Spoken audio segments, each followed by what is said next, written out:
Hey, everybody, this is Justin, the eProfessor. Welcome back to my weekly trainings. I was really just kind of thinking here for a second about what did I want to talk about? What did I want to do today?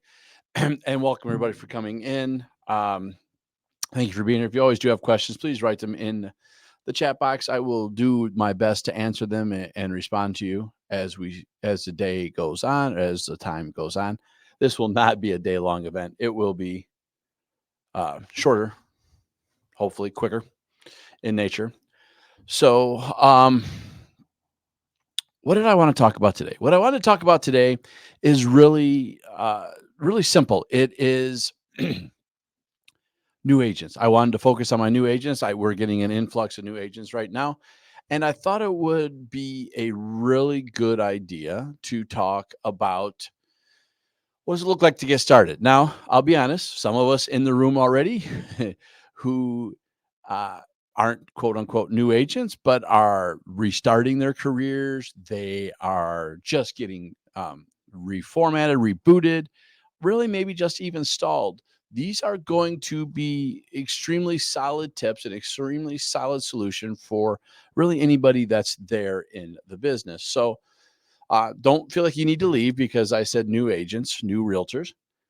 It's all going to matter in this world. So I do just want to spend a couple seconds on here. Again, I said it's going to be a short one, quick one. We're testing new things out and seeing which ones grab it, which ones don't. But I've got 5 real quick suggestion tips, strategies, secrets, however you want to say it, that will help you get started on the right foot right off the bat. So, first one, what is it?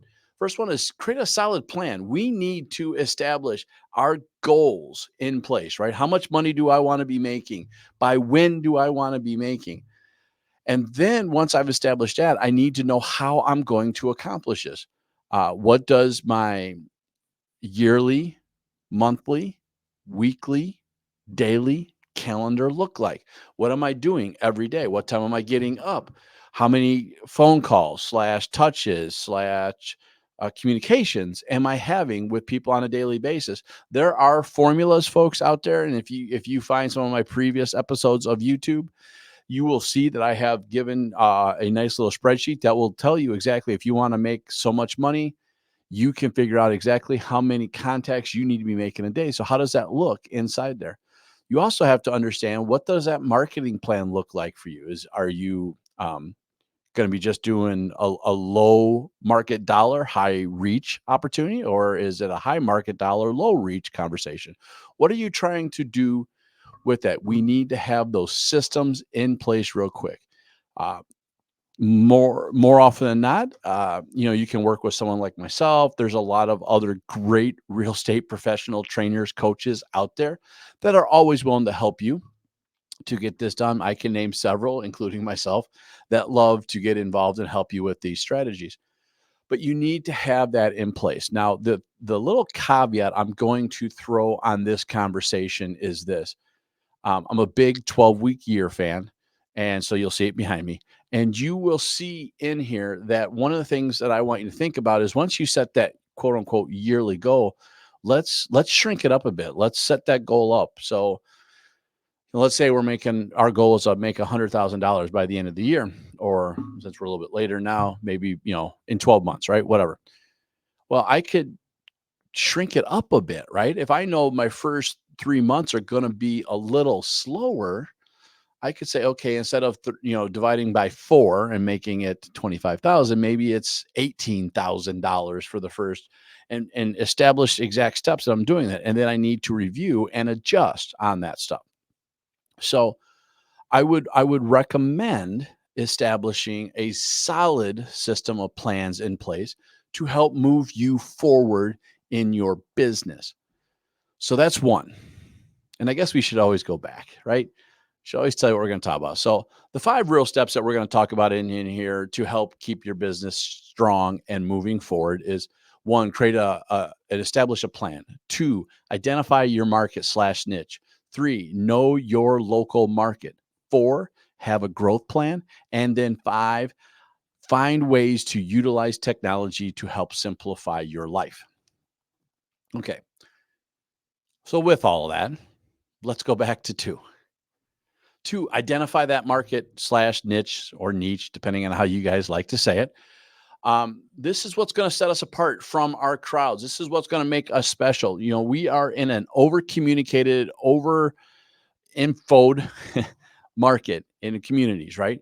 There's a lot of YouTube people out there. There's a lot of bloggers still. There's a lot of social media. There's a lot of information vying for our attention.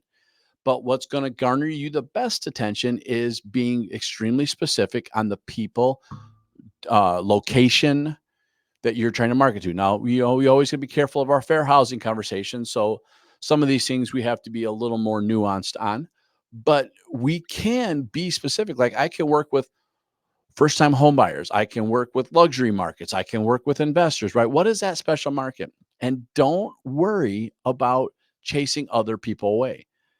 You will, when you focus on your niche, you're going to attract that niche, but you're also going to attract other people that have been excited about what you're doing and the energy you have, which does bring up the second reason why you want to have a niche or a market that you're intrigued in and energized by. There's a very good topic in a lot of books of John Maxwell that says essentially talks about the law of energy. And the law of energy essentially says this.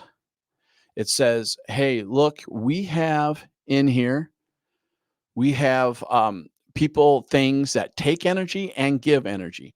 And in real estate, it's going to happen to you. So if you're going to start marketing and chasing lead generation and going after that market slash niche, you need to find out what is exciting to you, what is energizing to you, what is making you move forward in your business. So that's one of the things I want us to think about as far as this goes. So find that niche, find that market, find what makes things move forward for you. Now, three, we also need to find and know our market data. So once we know who we're marketing to, the area we're marketing to, stuff like that in here. Stop. Sorry about that, folks. My alarm went off. I was supposed to do this starting now, pushing it a little bit later, or pushing a little bit earlier and getting it done. So a little ahead of the game. So know your data, right? We need to know our market data. We need to be able to talk to people. People are going to ask us questions all the time. How's the market? What's going on? Is it up? It's down? What are the house prices like? You know, they're always asking because they want to know what their value is. Two, they want to know if they can or can't, right? So we need to be able to talk intelligently about that. No matter what the market is, it's always a good time to buy or sell, because there's always needs for it, right? So this is not being inauthentic. This is being real with our clients, but you can only be real with your clients when you know what is going on in your markets and how you can best prepare them, prep for them, and let them know when the best time for them to make those financial decisions that they have to make. Nice thing about it is everyone in here, most of us in here, we do have access to a lot of data these days, our MLS, other sources that are out there. There's a lot of opportunities to know that data. And if you build systems in place and reviewing this on a weekly basis, you're going to be able to talk very easily and quickly about it. If you're looking for specific data points that you might want to look at, you know, average price points, market time, inventory levels, absorption rates, these are conversations that you're going to want to have and to work very well. And there's really good products out there for you. Now, the fourth thing I want us to think about is having a growth plan. Growth plans are huge for us. Growth plans are something that we should have. John Maxwell really got me to rethink about this. I'm a John Maxwell trainer, speaker, and coach. And he's got me to think a lot differently about this because you know, a lot of us are goal oriented and there's nothing wrong with having goals. We talked about that at the first step, but there's also needs to be a growth plan, right? What education are we doing? I know we have continuing education. We have those things that we have to do, but we have to jump beyond that. What things are we trying to learn? What skills are we trying to improve on? What books should I be reading? What other things do I need to be acquiring to continuously improve myself? Because if I improve myself, I'm going to improve the others around me. If I improve the others around me, they're going to want to be with me, work with me, right? We are the sum total of the 5 people we hang out with. So we should always be striving to hang out with other people that are going to help us grow, be better, be bigger, be more than what we thought we could be. So always find that in your world. So have a growth plan, identify things you need to do. And again, if you don't know, no big deal, but there are ways that you can get help to find that out, and make sure you have those questions and have those answers available to you. And last but not least, since I am the tech guy in the world, I do believe fully that we need to be able to utilize our tech around us. Can't get away from it, folks. We are a technology. We are attached to our phones. Our cars are fully integrated with a lot of tech these days, minus the fact that it's just a technical device to begin with. But we do need to figure out some things, right? What kind of CRM should I be using? What do I need to pay for as far as CRM? Especially if we're new or just beginning or trying to revitalize, we may not have a disposable dollars. So we may have to simplify what some of this tech is, right? Could it be a spreadsheet for your CRM? That could be fine for the very beginning. There's definitely systems, there's freebie tools that you can use to actually use a spreadsheet as a CRM. Your email systems are getting more and more complicated every day. Gmail, things like that are very good. There's also lightweight email marketing tools, ConvertKit, some other ones. I can't think right now. I just went totally blank on that. But there are some other ones out there that will help you use that stuff. But that's not the only thing we should think about. What mobile apps do I need to have on my phone to make life easier for me? What tools should I have in place? What email programs, what CRMs, what email apps, what visualization softwares, what goal planning softwares I have in there. Those are all going to matter for me in my technology. Now, I'm going to say one huge caveat, which is going to be kind of a contradiction in what I'm talking about right at the moment, but I'm discovering this very quickly and I worry about this quite a bit. But um, don't focus on technology so much that you don't go out and do the business, right? We do got to go out and reach out and talk to people and communicate with people and do these things. The technology you should be using should be stuff that leverages what you do proficiently, and what you don't do from a weakness perspective is what that technology should be trying to satisfy that problem for. So before you start going out and trying to find that technology and find that breaking point for, or before you go and try to find that technology that solves your problems, find those breaking points for you.